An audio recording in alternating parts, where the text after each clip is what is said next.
the internals, internal organs. We eat a lot of mangalitsa, and we talk mangalitsa.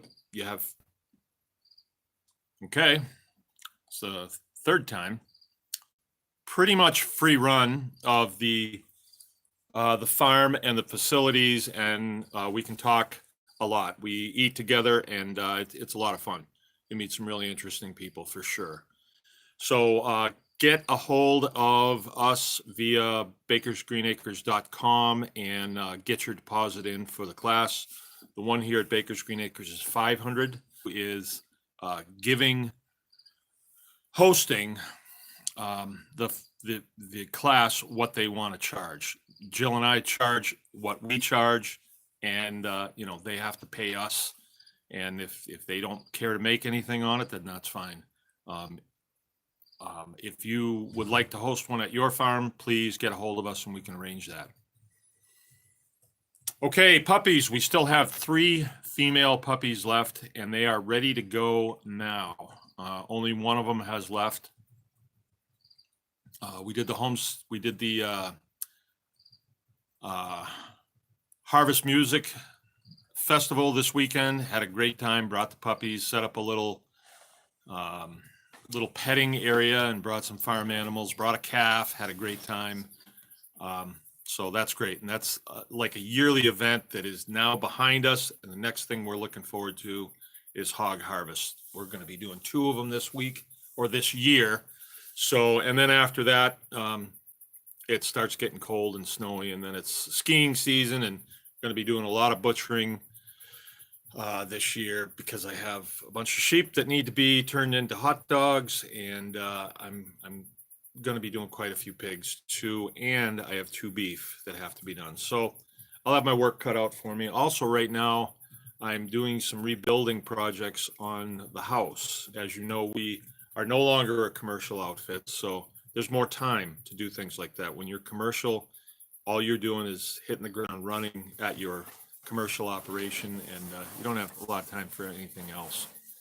So that's my job for at least a month or so. All right. Tell you what, let's talk about some of the questions that we've had come up this week, and there was one last week that we didn't get to. I don't mind going a little longer. If you would please put your questions in capitals, that would help Jill a lot. Jill's right here with me, and she is manning the laptop. So she's got a bunch of questions from the week and things like that. Alrighty, I am ready. I'm ready. Well, do you want to take on Scott's question? About vaccines? Yeah.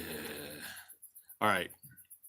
I don't vaccinate, all right? And you shouldn't. If you don't have something wrong with your pigs, why vaccinate them?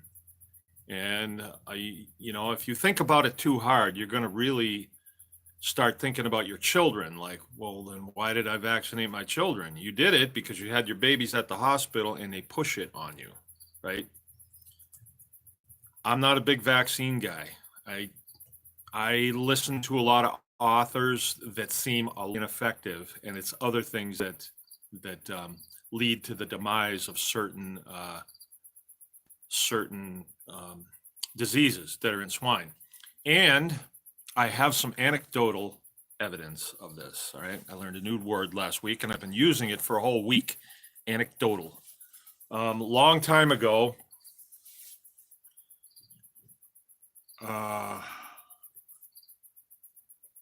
there was a disease that hit Michigan pretty hard, and it was porcine PEDV, porcine epidemic diarrhea virus. Okay, and what it basically was a little virus that was running around a lot of these hog houses, and they're packed in real tight. And when a sow got it, she would get diarrhea, and then she would get over the diarrhea, And then she didn't get diarrhea again. But when her babies got diarrhea, they would get diarrhea and they would have diarrhea long enough. Their systems don't have a lot of longevity in them, and they would die, almost 100% mortality. So the state, in its infinite wisdom, came out and said to farmers, well, what you want to do is take a baby that has died, grind it up, and feed it to all of your female sows that haven't got it, because then they'll get it, they'll build a resistance to it, and they'll pass the resistance on to their babies. Well, that's what guys did for a short period of time until they came out with a virus, a vaccine. And I don't remember the numbers on it. I think it was about $6 per pig, something like that, to vaccinate against PEDV. But that was going to be yearly. And I know a guy that every time there's a new vaccine that comes out, he adds it. And per pig, per year, he's up kind of high, right? And but he's got excellent herd health. But then you have another guy that isn't doing it, and he has excellent health too. See, this ecosystem, this pig, is designed to be self-fixing, right? They make you think that without vaccines, you're going to have real problems, right?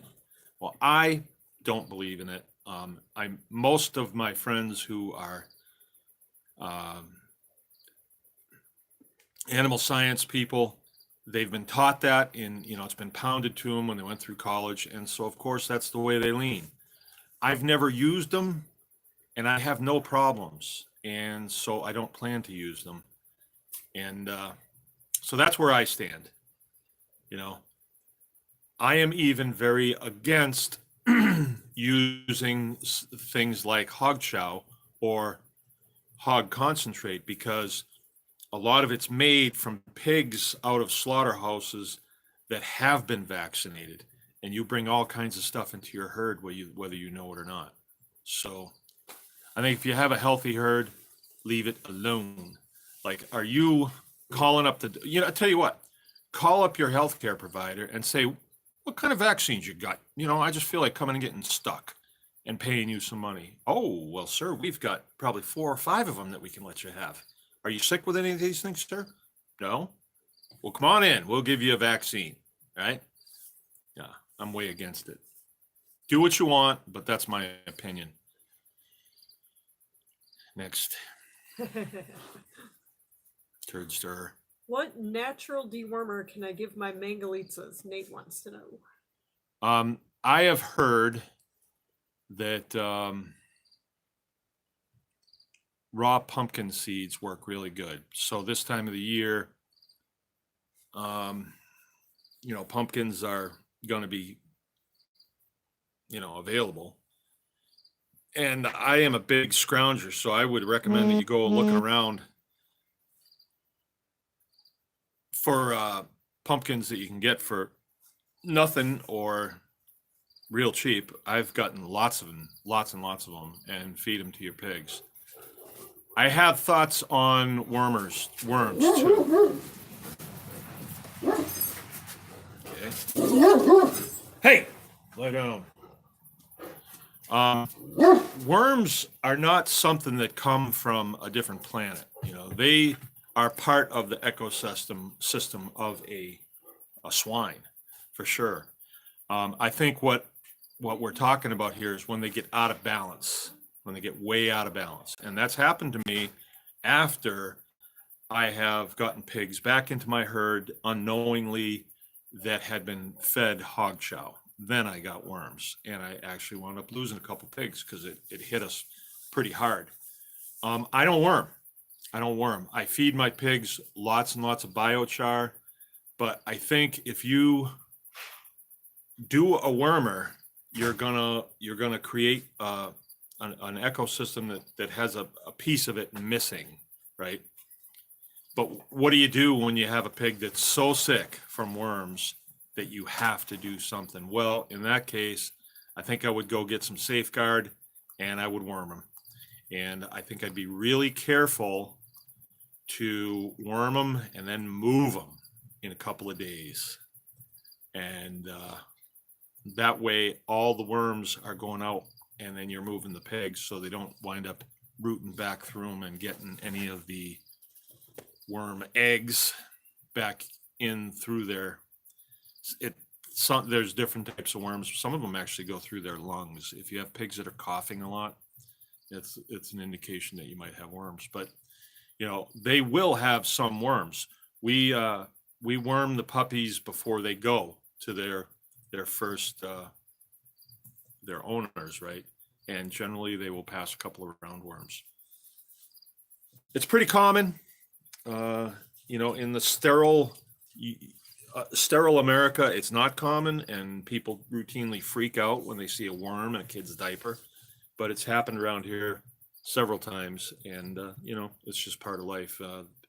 Parasites, I wish we didn't have to deal with parasites, but we do, and they're part of the ecosystem, so that's the way it goes. Have you fed garlic before? Safeguard is what we've used. Buy it at Tractor Supply. No, I've never fed garlic. I've never even heard that works. I eat garlic.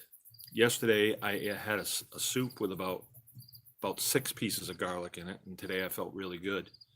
Oh, by the way, we had summer sausage tonight that Jill made, and for the fat, she used mangalitsa fat and left it in kind of big chunks, and thought this might be kind of nice.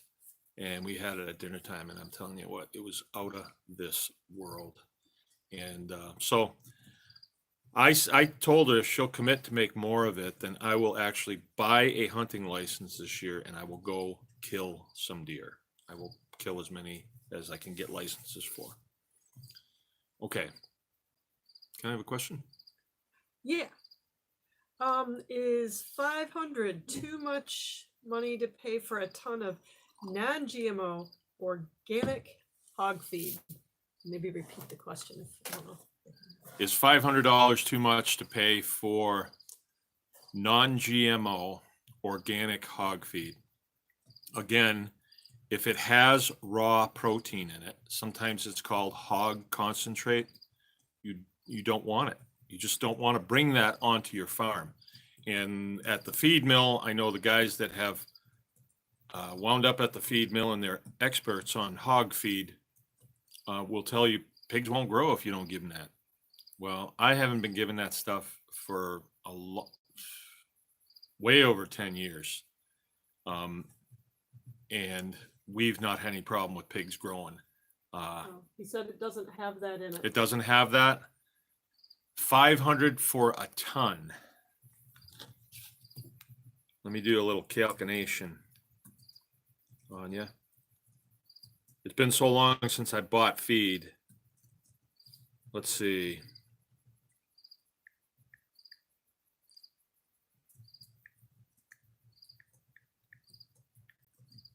It's 25 cents a pound, so that's okay, since it's organic.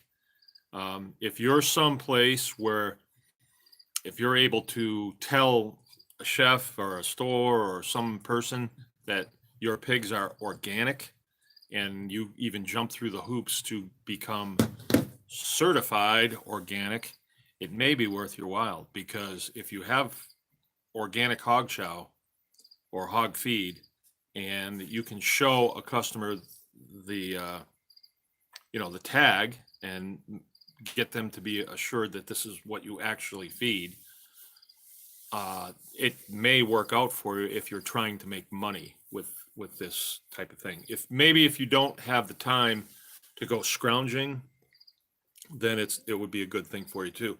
But I would recommend definitely supplement your pigs feeding with other things. There's so much food out there.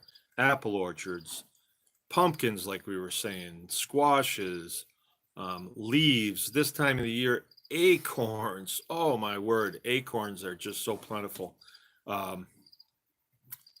Hay, corn stalks. Really, you name it, mangalitzas can make really good fat and and lean out of it. So just about anything that you can think of. Matter of fact, if they won't eat it, then it won't make good fat and lean. So try it. I've given them pine boughs before, a long time ago, and they ate a lot of it. I've given them, if we trim trees, we throw that in with them. They'll take all the bark off of that, and they just kind of do it in their spare time. It's not like they just need something to do out there. And if you give them something like maple boughs, they will strip the bark off it and eat it. And they eat straw, believe it or not. If you butcher a deer, give that to them. If you butcher chickens, they'll eat the feet and the necks and the heads and stuff. Seems kind of gross, really, but it's really not. It's fresh chicken. Just because we don't eat the heads. I mean, I've been living in countries, lots of them, that they don't throw the feet and the heads away. The head will wind up in a stew, and you're lucky if you get it. So yeah, go ahead. At 25 cents, it's not bad. Usually I kind of figure 20 cents is a good rule of thumb, and you fall, a few cents either side of that, you're all right. But yeah, it'd be okay. Yeah, he said someone, Kevin Gull, told him that his farm would go under if he continues to pay $500 per ton. But if you're selling conventional or apples to apples like that, Yeah. but you have to sell it as organic then, Yeah, and find you'd have to people get- that will appreciate Yeah. that extra effort and expense. Well, here's the thing. I mean, if you are looking at the Chicago Commodities Exchange and what the price of pigs is going for there, if you look at that, then you better put some hog houses up, and you better get sponsored by, one of these big pork operations. Learn to speak Chinese probably is what you need to do.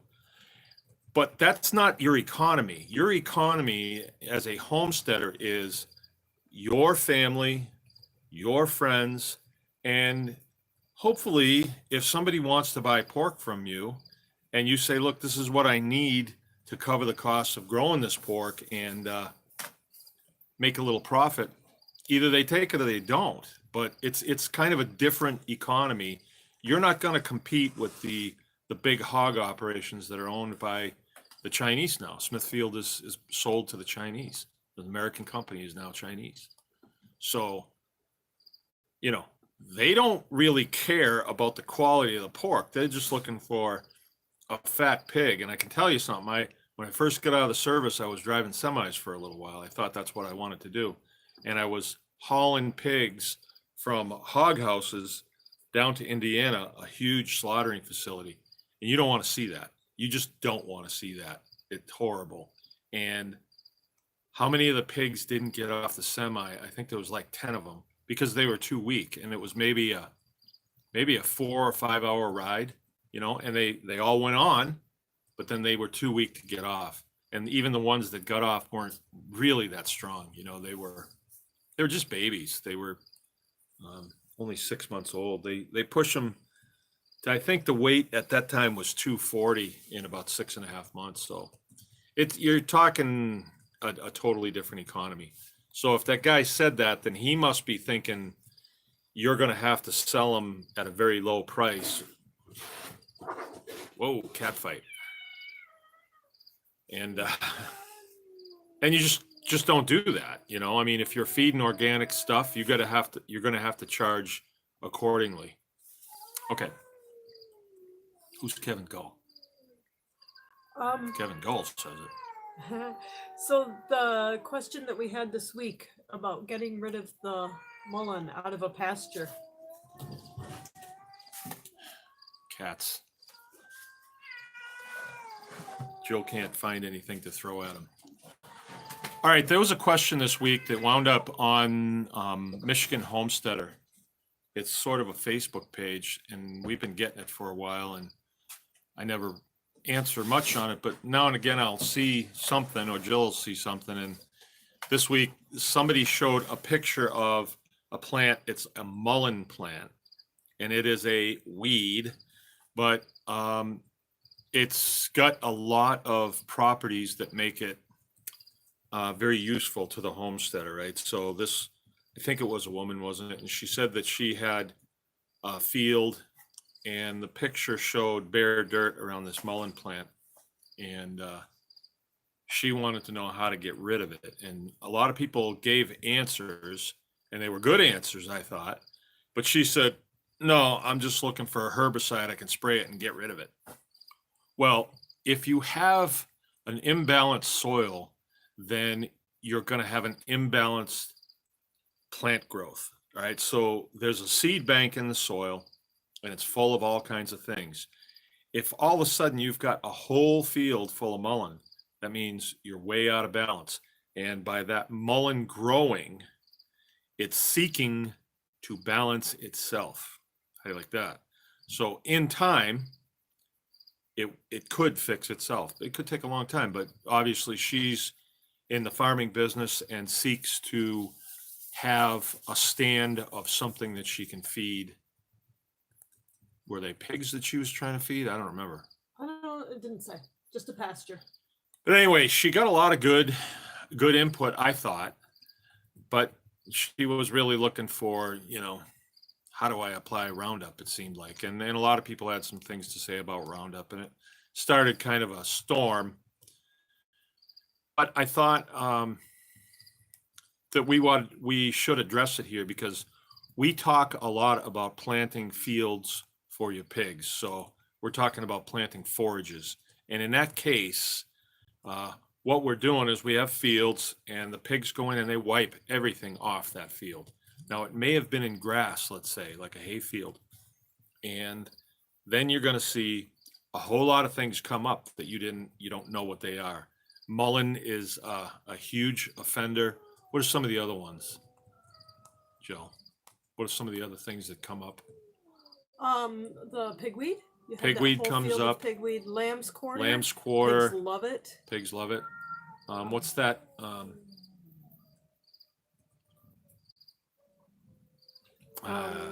The one that looks like a buttonweed. I forget what you call it. Yeah, I forget what that one is too.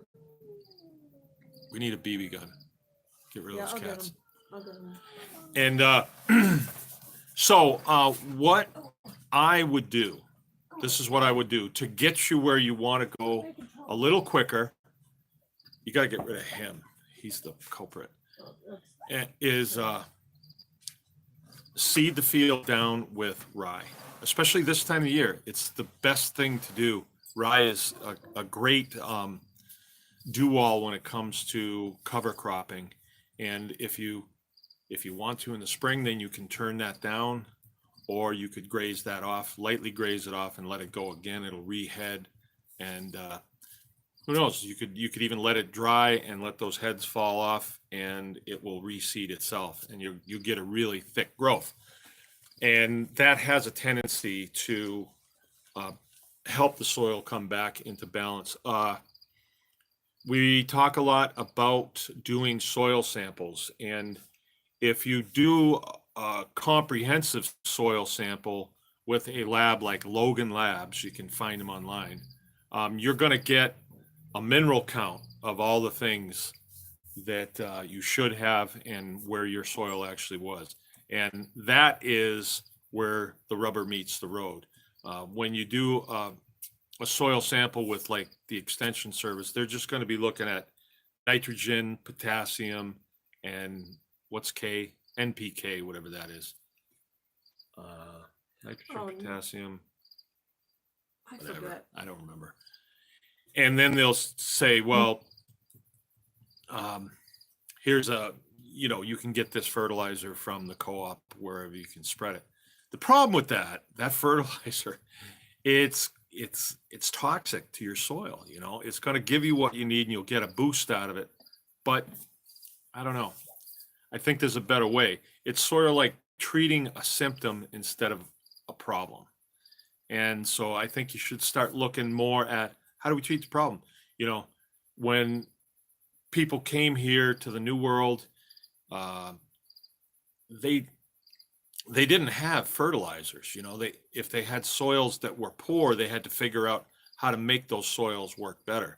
And they brought that technology with them from the old world. You know, there's ways to do it, and there's still ways to do it. I mean, I'm a composting fool. I love it. I love making biochar. I love collecting carbon whenever I can find it. You know, if they're trimming the power lines and I can get wood chips, things. I got a big line on wood chips today. Actually, I got to haul them, but there's more than I could use in a long time, and I'm going to do it. So I think the better question is, what is the long-term fix without using any petrochemical fertilizer to do it? Okay. How's that? See questions coming right in. Actually, it's just a lot of conversation. Scott was saying that he puts rye down so his pigs have something good when they rotate back. Yeah. So. Yeah, rye is excellent for pigs. Rye puts down a really nice root, and your pigs will have a tendency to eat the tops, and then they'll go after the root. And they do it pretty consistently. So you're going to get a lot of digging action, and that's what you want. All right. And as they dig down lower, they're going to loosen it up. It'll give if you do turnips, it'll give your turnips a chance to grow deeper down and not so much above the soil. If you do daikon radishes, they'll go deep, and you want them to go deep because you want them to break down deep so the animals go down deep after them. And then you can get the soil turned. You know, if you could have soil that was 3 feet deep, and then you grew carrots in it, they would go down 3 feet so long as it was loose enough. But that's tough to do. But animals are one of the ways that you can get that soil broken up and turned. And pigs, there is no better. There's really good technique out there. Let's say that you're going to have your cows coming into an area, and you're going to be feeding them hay, let's say, and you know, right there at the manger, they're eating hay, and so they're manuring behind them, and the manure is getting higher and higher and higher. And by the end of winter, you've got maybe 2 feet of manure and bedding. And then you have to go in with a manure fork. You have to get that stuff out of there, and the cow's been standing on it, and sometimes it gets kind of hard, and it can be difficult to do, especially if you don't have a loader, a front end loader with a fork on it. A trick is to, just before you bed, all right, so let's say they've been manuring and it's getting kind of mucky in there, hey, you got to quit hitting the table. Throw down some shell corn, right, and then bed over it, right? And then the cows will come in. They won't even know it's there, and they'll manure on it again, and they'll stand all over it, and then you'll put some more down. So you're making like this manure sandwich, you know, with corn in it, you know, and the corn will start to it'll start to ferment, and by spring it'll be a serious manure sandwich. And then you turn your pigs into it, fence it off and turn your pigs into it, and they'll smell that corn that's fermenting down there, and they will get in there and they'll start turning, and they'll just be as happy as they can be, and they'll turn that all up for you, mix it all together. And then you can get in there with a bucket or shovels and forks, and you can take it out by hand. Excellent way. And like if you're a composter, that would be the beginning of a really good compost pile right there. Okay, Haven had a question. What kind of wood chips are they? You must have referenced some wood chips. Yeah. We're looking for some to mulch blueberries in the spring. A lot of blueberries. Okay. Well, the kind that I found are all hardwood. It's a mill, and they just had a big hammer mill come in for all their ends and pieces that they didn't want. And there's hardwood there. I'm sure they're going to grind up some softwood ends too. I think it's a mix. But I don't think there's any bark or anything like that. These were all what they call cants. So they take logs and they saw them into square pieces, and they call them cants. And then it's an Amish sawmill, and then they saw it further from there, and they make it into slats and stuff for pallets. Where would he find that? Oh, where would you It's find that? Haven's- You'd have to Haven's call me. local. Huh? Haven's local. Haven's local.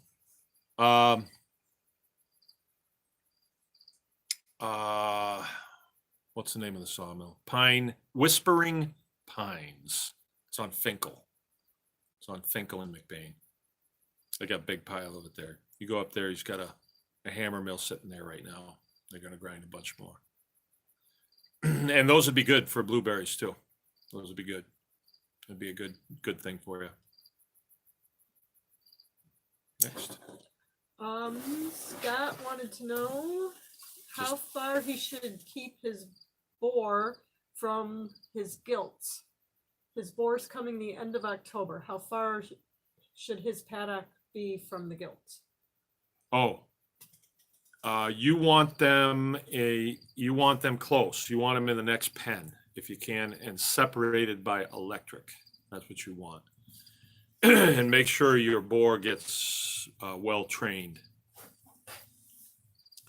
because your boar is going to be your heat indicator. He's going to let you know when she's in heat, and you know, he's just going to have to learn the reality of, sorry honey, I have a headache.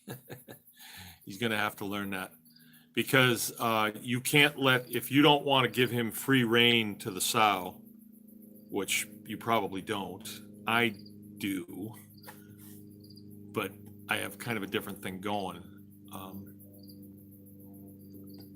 Then you're going to need to separate him, and then you're going to want to figure out, well, when do I want a farrow, and then put him in something like 320 days prior, and I mean 120 days. 114 days is their cycle. So 3 months, 3 weeks, 3 days. So somewhere around there is when you put them in, and then you know, you can target when your baby pigs will be hitting the ground, as they say. I don't do it that way. I just leave my boar in with them, and then they farrow about twice a year. The heritage breed, they have a rhythm that they get into, and they'll just stay right with it. So there you go. I wouldn't put them real far away. You might be thinking he won't know, but he'll get a little bit on the wind, and he'll know. He'll have to find out if he's close and he can see her, and he knows if I touch that fence, I'm going to get it. You know, the mystery will be over, and at least they can talk, you know. Yes? That was a joke. Yeah. Do you have another question for me?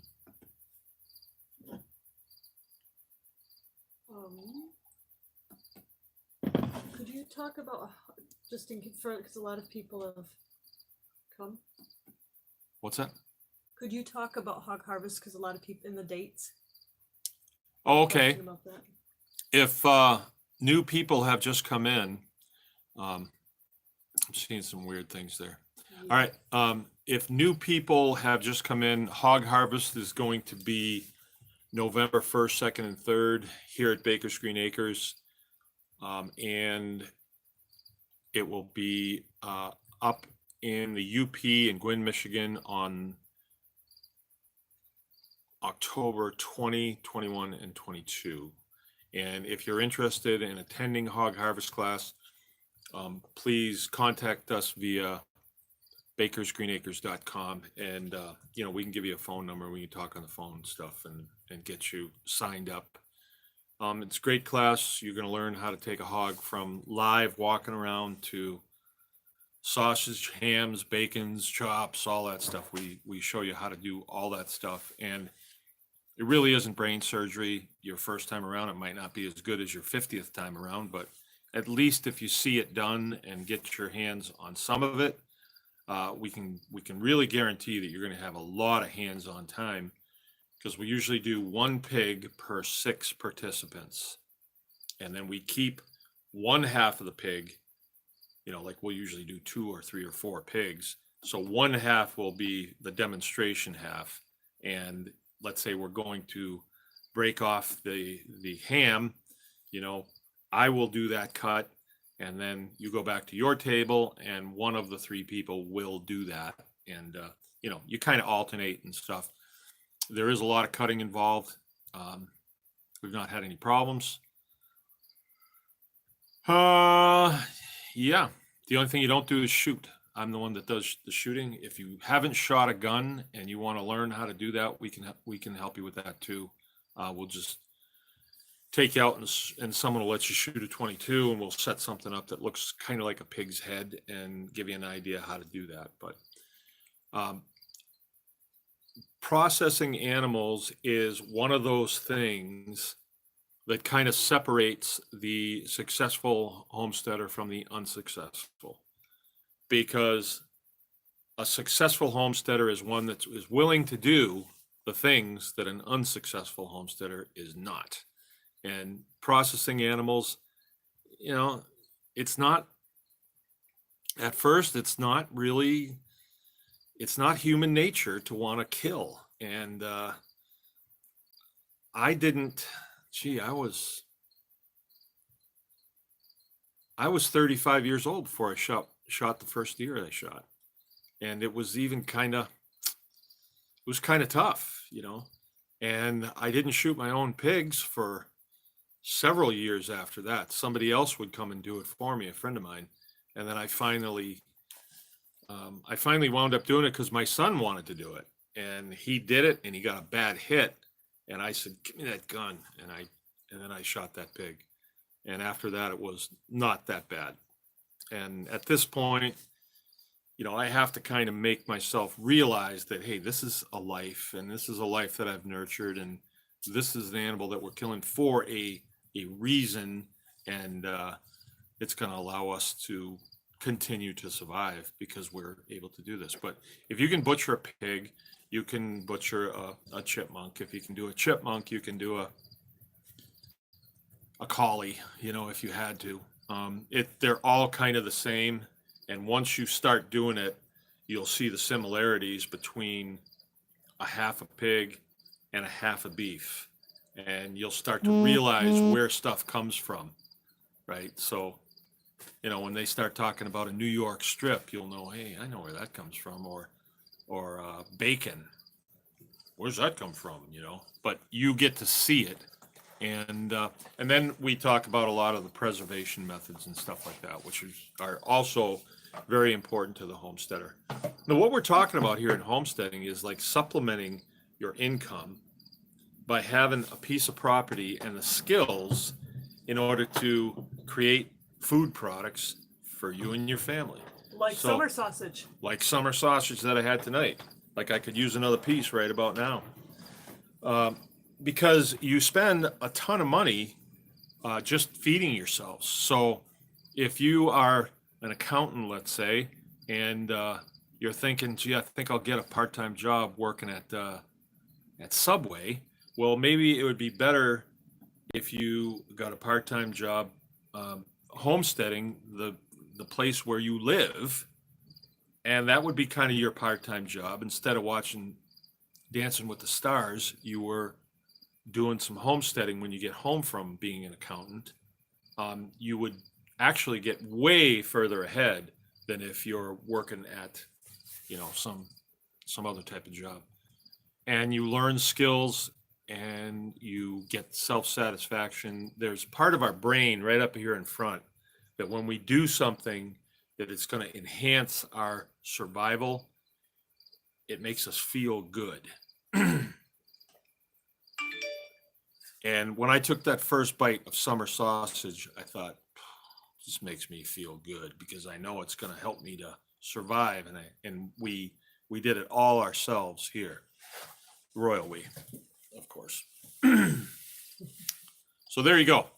The class up in the UP is going to be less expensive than one here at Baker's Green Acres. And it's just because the farmer that's hosting it has decided that's what he wants to do. He gets his animals processed out of it. So that's fine with me. The one here, it is a little bit more expensive, but you get Baker's Green Acres, and plus we feed people a lot, and there'll be a lot of product for you to buy at a special class rate. So let's say we do 3-4 pigs. There's a lot of product that's got to go home with people, so you can get stuff pretty reasonably. All I have a right, question for you. we got some puppies too. We have 3 puppies left, Mm, 3 females. Another question. Yep. I run about 25 cows and 300 sheep. Expenses are primarily haying equipment. Considering selling all of my equipment, just buy the hay and then graze it all. Have you considered this at all? I have. Wow. Huh? Repeat the question. Okay, this guy's running 25 head of cattle and how many head of sheeps? 300. 300 sheep. His big expenses are hay equipment and haying, the process of haying. And he's considering selling all of his haying equipment, buying hay, and grazing. I'm sure he's going to graze. I wonder where you're located. Could you, well, it doesn't matter. Here's what I'm doing. Here's what I did this year. All right, I came into this thinking I need to do what everybody else does. So everybody else is cutting as much hay as they possibly can and putting it in their barns. And then they put their cattle in a lot and then they feed dry hay to their cows all year round. All right. And so, okay, I did that. And then I would say, well, I have extra hay, so I better sell the extra hay. And then I'll have some money and, you know. Well, what really happens here is you wind up doing 2 cuttings. Some people will do 3 cuttings. Some places in the country, they do more than that. They do 4 cuttings. And this person's in Norway. Norway. All right. So northern climate. Northern climate. It's a northern climate like us. It's probably like us here in Michigan. So here's what I did. And just, it was really a fun thing to do because I had to make a decision. And so I had to keep looking at this. All right. I got my first cutting of hay done. I got 80 bales, thereabouts. So if I fed 2 bales a week, that would take me through 40 weeks, all right? 40 weeks is a long time, right? And so I was like, well, I don't need to cut any more hay. I don't want to sell the hay. It's really a royal pain to sell hay. So I don't need to cut anymore. Well, if I don't need to cut and I'm going to have all this growth out there, I better get those cows out there on that grass to keep it down. I better get it eaten. So my 80 bales are in the clear span and I haven't touched them.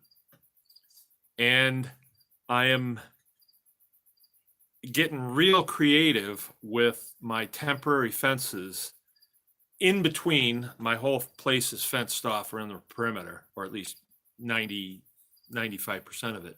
But then I can put up poly fences. They're temporary fences, and I only put up a single strand. I put it on a solar fence or a real good one, or I'm just putting clips on the fence. You know, I have electric run quite a bit around the farm, not all over the farm. I found that when you get way out, too far out, there's too much stuff that can happen, and then you wind up walking too far. It's a whole lot easier to just bring a fencer out with you, hang it on the fence, you know, hook it up and turn it on for some applications. And you should check my videos, Baker's Green Acres YouTube, because I'm discovering things all the time. So I believe that let's say next spring, because I'm not cutting, you know, and cutting things off short. Okay, well, wait a minute. This is what I've seen. Because I'm not cutting it off a second time, in between the last cutting, my first cutting, and now, I've gotten way more growth than I would have if I just let it grow for several months and then cut it off. If you do that, then you just have stubble all winter long, and you're waiting for brand new growth in the spring. That, I don't think that's good. And I have gone over fields grazing twice now since I took my first cut. And the video that I made the day before yesterday, if you look at that video, there is lots of grass out there. I mean, it's like this, but it's thick, and there's a lot of different species of grass in it. And when I looked at it, I was thrilled, because we had gone to a music festival, and it was a 3-day fest. So I left a big section of my field. I gave a big section of my field to the cows, because I wasn't going to be home to tend them. And it rained. We got over 3 inches of rain, and I thought, oh, I'm going to come home to a mess, because sometimes they'll tear it up. But because we didn't cut it that second time, the thatch was still going. I mean, it was still growing. It's sort of like the field gave me storage hay, and then it continued to produce. And then the cows went out and they ate several, cow days off of it. I think on that field they got 6, and it was, I don't know, maybe 2 or 3 acres. And I got 6 cow days off of it with 10 cows. So it'd be more like 60 cow days. Right? Yeah. Yeah. I just showed them. Oh. Okay. And so now what I'm looking at is, how far can I go? How late in the year can I go grazing? Because when you're out there in December and you've got long grass that has stopped growing because it's cold, it's still green, and the cows will still eat it. And I think they like it a whole lot better than dry hay. Matter of fact, this music festival that we went to, I brought one of my calves, and so we brought a square bale with us so she could eat off that. I don't make square bales, but it was a friend of mine's. We brought them there for people to sit on, and at first she turned her nose up at that. She was wanting to step over hog panels to get out to the grass to get something to eat. It took her, day 2, day 3 before she started eating the dry hay. So I'm thinking that I can keep my cows out. I mean, I definitely have the space to keep them out until December 1st, but I've got areas that are kind of wet where I can't cut them anyway, and I haven't grazed them, and they are thick and tall. And I'm saving that for when the snow comes, because I'm thinking that the cows will go out there and they'll continue to eat. So I want to see just how long I can go, because if I can get out earlier and then I can stay out longer, then I can cut less hay. Now, what would happen if I cut no hay and I just bought hay from somebody that's still cutting hay? That's what you're proposing, and I would need to think about that. But around here, the first cutting of hay, guys give it away. I don't know why.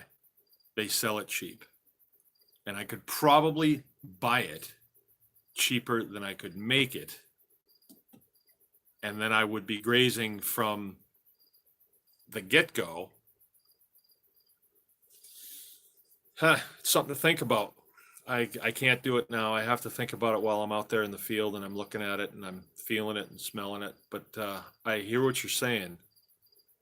You probably know what you spend on making hay and what it would cost you to buy hay. So I think if you didn't make hay off your property, you would probably have to buy a whole lot less, because your grazing would be more. And if you look at all of these processes, the way that they would be if let's say these were bison and we weren't farming them and they were just moving along, they would calf in the late winter, and the flush would come on, and then they would have buku milk, and They would have lots of milk for their calves. Their calves would get big and be grazing by the end of the summer, and they're still moving. And then one wild bill comes along and knocks them off. Yes, I don't know. I can't really advise on that. I can just tell you what I've done. Yeah, I probably ought to do the calculation on what 80 bales at $40 a bale would be. I think my bales are about 750 pounds. So, yeah, I don't know. I don't know. It's a good question. Real good question. We did discuss it. I don't think I have a definitive answer for you. I think I would have to, But we you know, don't- your time is definitely worth something. So if you could be off farm at your accounting job, let's say, like if you had another job, it's pretty tough to be able to get hay in, because you have to cut around the weather, and you can't always do that if you have another job, depending on what it is, though.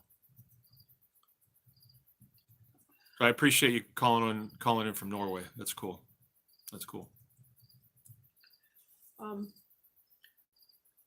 We had a question earlier this week. Someone had noticed an increased pressure of predators, and wondering if that's normal in the fall and how to deal Oh, with definitely.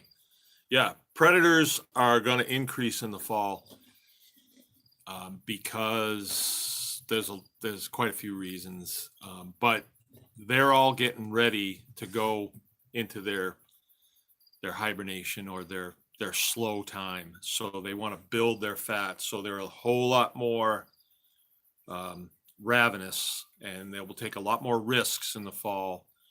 Another thing is the young, say, mouse population is way down now, right? And so the predators have to go after other things. So we find that this time of the year is when skunks, porcupines, not so much, but yeah, and possums, birds of prey are a real pain for us. And it's not owls this time of the year, because their young are out of the nest now, and they're not hunting near as much as they were. We had a big fox problem this year, probably just one fox, but he took us to task and we couldn't get him. Yeah, so they do increase this time of the year. And as far as I'm concerned, the only fix on predators that we found is the Great Pyrenees dog. I haven't tried any other dogs, so I don't know. We had mutts and we had things like that, but they weren't helpful, you know. But the Great Pyrenees really is helpful.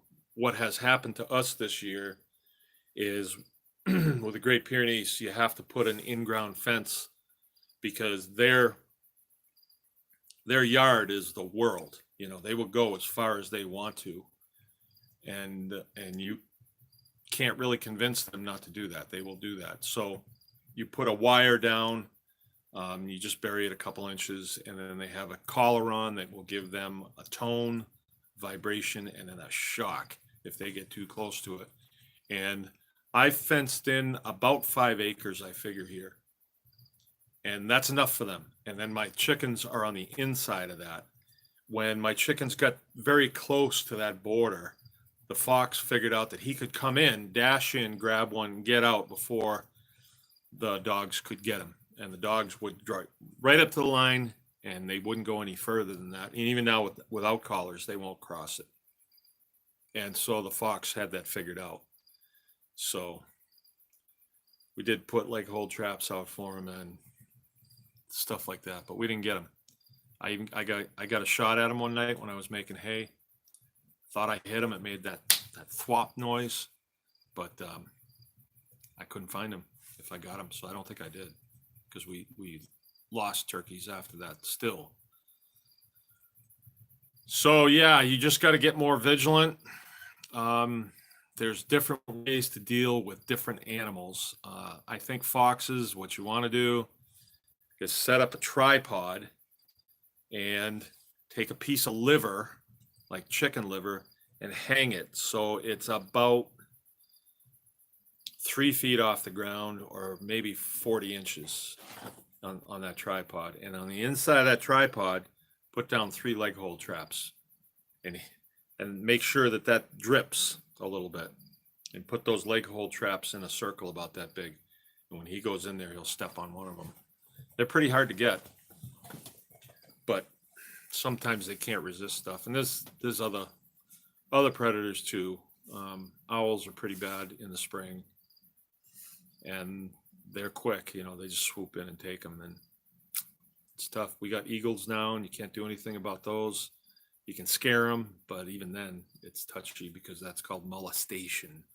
So it's pretty tough. The dogs go out and run them off, but certain amount of it you're going to have to deal with. But the dog will take care of about 90%. Like I said, we still have 3 puppies. So Are there any other breeds that would be good if someone couldn't find a Pyrenees? yeah, if you couldn't find a Pyrenees, I've heard that Anatolian shepherds are really good. Joel Salatin, who's a pretty prolific farmer in Virginia, I've been to his place a couple times, got to talk with him several times. He had one of those Anatolians named Michael, and he was quite a ways from the chickens too, but Joel swears by him. I think he died, didn't he? Yeah, I think he died, and they probably got another one. But that's about it for me and guardian dogs. I've never looked at another dog because these dogs have been so good to me, and I'll continue to have them. And we're not like breeders. We're just kind of backyard breeders. Whenever you get out there and say that you're a breeder, then you get kind of attacked. So we're just backyard breeders. I think our dogs are probably far better than any dog that you can buy, even if it's got papers, because our dogs are on a farm and they're living with their mother and father here that are doing the thing, the real life thing. So they come trained. It's kind of instinct, but they have some idea of what's supposed to happen, and we leave them outside. They have their area here, but they're not fenced in any way, and they're exposed to chickens and stuff like that. Some sad news to pass on. The chicken, Elizabeth, it was their friend. They killed it. And they didn't kill it, I don't think, on purpose. It wasn't malicious. They just were playing with her and played with her to death. So that's too bad. Yeah, I wanted her for dinner. Yeah, we wanted to eat her. So, 902. All right, it's 9:02. If there are any parting shots, I'd be glad to answer any parting questions. Any topics that you guys would like to talk about, I would take suggestions. I can talk about just about anything. If it's not something I've done, I'll let you know, but I can give you my input on it. Please go to Baker's Green Acres YouTube and subscribe if you want to watch some of those videos. And ring the little bell. Ring the little bell, and that will give you a heads up when there's a new video being placed there. Our video department is working hard at, dressing up my videos. My videos are, I take my phone out of my pocket and go to it. And I'm getting a little pushback on that because the quality's not there. To me, it's just a way, like, if I read an article in a magazine, if the grammar's off a little bit, I don't really care because I'm reading it because I need that information because I want to do something. But it seems like the viewing public, if the video shakes around a little bit or the quality of the audio is not perfect, they seem to shut it off. So we're a pretty small group. Our videos are not getting the hundreds of millions of views like other channels are. And I don't know why, but that's not really why I'm doing it anyway. I feel pretty good when I pass on information. When I discover something, I feel like, yeah, I need to pass this on. And it seems like the more information I pass on, the more stuff I discover. So it's sort of a chicken and egg thing. I was always a big show and tell guy when I was in grade school anyway. So Mike has a question. Mike, yes, He Mike. just castrated pigs for the first time. Good it on was you, Mike. Great. But he wonders, have you ever had a male pig with no balls? No. You've had some one nutters, haven't you? We've had one nutters, yeah.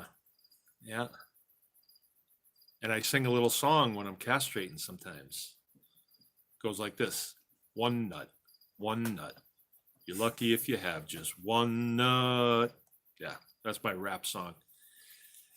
But I'm glad to hear you're castrating now, Mike. Usually around here, when a person castrates for the first time, it is their duty, it is their responsibility to show their courage by consuming one of the nuts. And so I hope the next time you do that, you and your wife will both consume one nut each, and then you'll be part of the club, and you can call yourself an honest to goodness tribe member.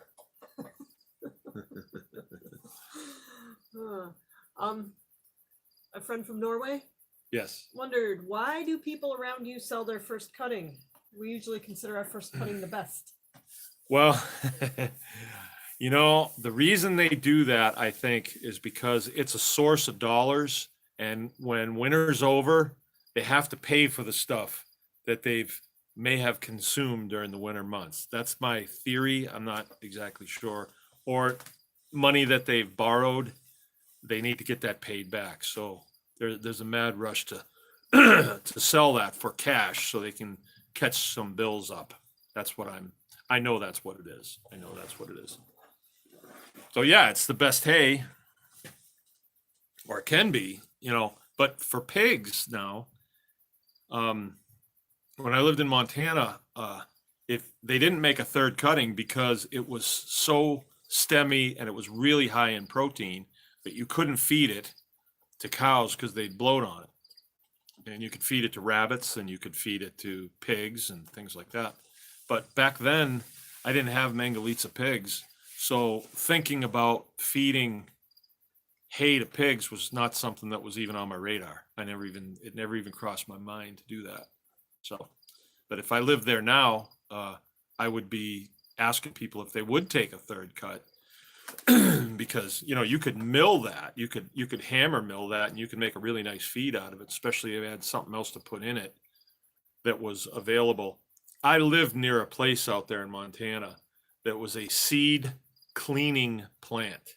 All right, so they would get barley because a lot of that stuff would be used for making beer, and they would clean the seed, and all the thins and the brokens would go in a tank, and this tank was huge. And the guy that ran the place said, "Oh, you feed pigs? You want some of these?" And he would let me even use his dump truck if I would haul them to my place. And I had a bin on my place that was there when I bought it, and I'd auger it in. I'd fill that bin for nothing. And when I got here, I was expecting to hopefully scrounge something like that. No, doesn't exist here. You know, that could all been turned into really high quality feed out there. And I wish I'd have thought of it at the time.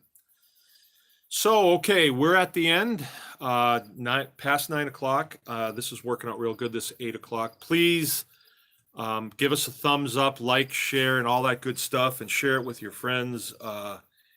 And let's see if we can get this footprint going. There's lots of information that we can pass on. I get the feeling that homesteading and small farming is making a comeback, and a lot of people are getting into it. It's a quality of life issue, it's quality of food issue, and it's just good, honest living. And I want you to remember, anyone can farm. So see you next week.